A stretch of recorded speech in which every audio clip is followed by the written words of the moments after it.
May the words of my mouth and the meditation of my heart be acceptable to you, O Lord, my rock and my redeemer. Amen. Please be seated.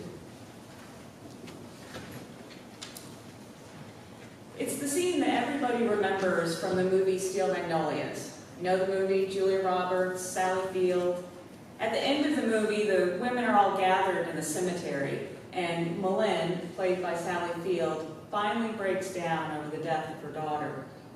She stands there sobbing and with clenched fists, and finally she says, I just want to hit somebody until they feel as badly as I do. I just want to hit something and hit it hard. And right at that moment, Clary, played by Olympia Dukakis, holds Weezer's. Weezer's played by Shirley MacLaine in perfect cranky perfection.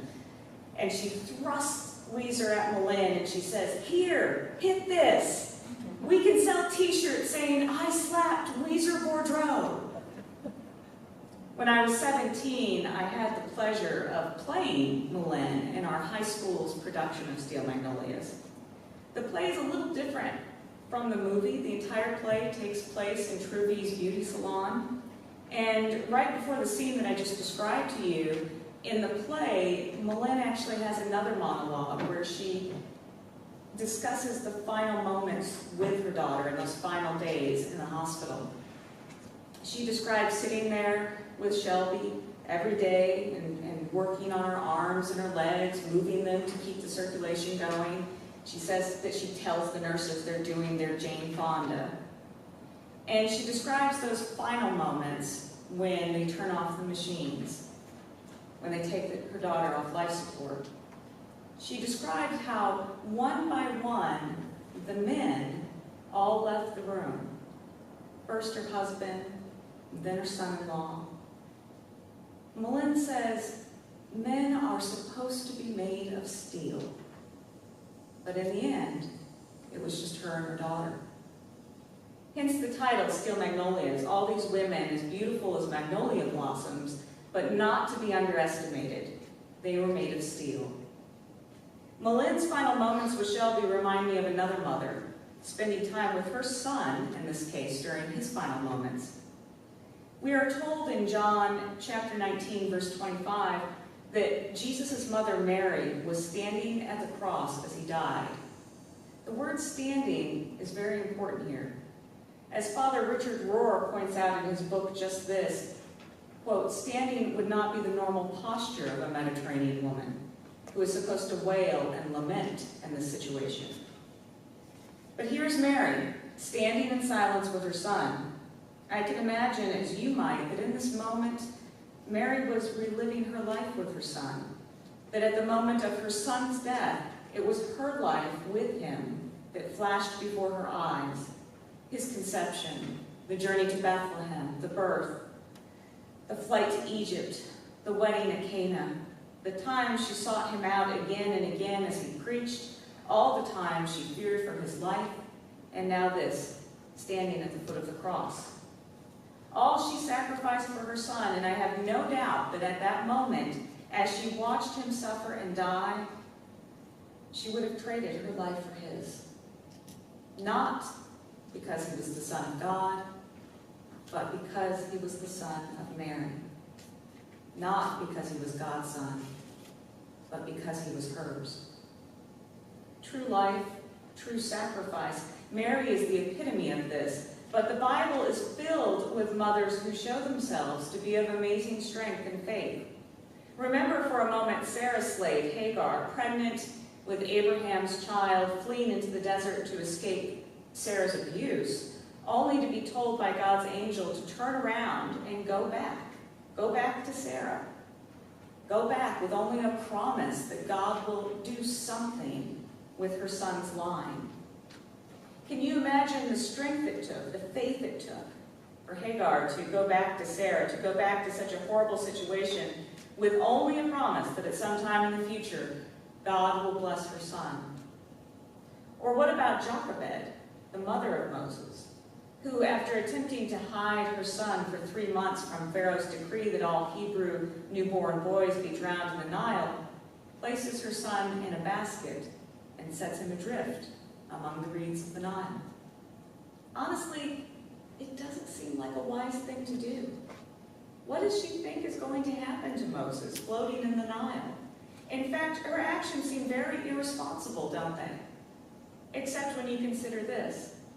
She had no choice. Her son was going to die. She could watch that happen, or she could take a chance and hope that God would intervene. We know where the story goes next. Moses is discovered and taken in by Pharaoh's daughter, and Moses' sister Miriam, watching all of this unfold, approaches Pharaoh's daughter and offers to find a nursemaid for the baby. And so Jochebed re-enters her son's life. Or what about these nearly forgotten women of the Bible, Lois and Eunice? We know very little about Lois and Eunice, only that they were important enough to be given a shout-out by Paul in 2 Timothy chapter 1, verse 5. Paul writes to Timothy, "I am reminded of your sincere faith, a faith that lived first in your grandmother Lois and your mother Eunice, and now, I am sure, lives in you." Lois and Eunice are Timothy's grandmother and mother, respectively, and what Paul says here is that you have this incredible faith, Timothy. It's because your mother and grandmother also had that faith, and they passed that on to you. Now, it's possible that Paul was just being kind here, that by mentioning Lois and Eunice, he was just getting the pleasantries out of the way, sort of in the same way that you might ask a friend, "Hey, how's your mom doing?" But contextually, there may be a deeper meaning here. In the time of Paul, to have faith in Jesus, to proclaim that faith, was a very dangerous thing. Romans persecuted Christians. The Romans tortured Christians, imprisoned Christians, and executed Christians. In fact, Paul is writing to Timothy from prison. By mentioning Lois and Eunice to Timothy, Paul is reminding Timothy just how incredibly blessed he is to have had Lois and Eunice share their faith with him. He reminds Timothy that they were not afraid to share their faith with him, and he should not be afraid to share his faith with others. And in today's gospel reading, we see another mother, willing to do whatever it takes to save her daughter. I have to say that I've read this particular story many times over the years, and that it has always troubled me. The woman asks Jesus to heal her demon-possessed daughter, and Jesus behaves in a way that frankly makes me uncomfortable. He dismisses her. She's a Gentile, and he tells her that he's not there for her, he's there for others, and he dismisses her. Doesn't your heart break at that? He dismisses her, and in that second, suddenly we are part of this story. Suddenly we understand what that woman must have felt like standing there. We know because we have all been there before. How many times have you been dismissed in your life?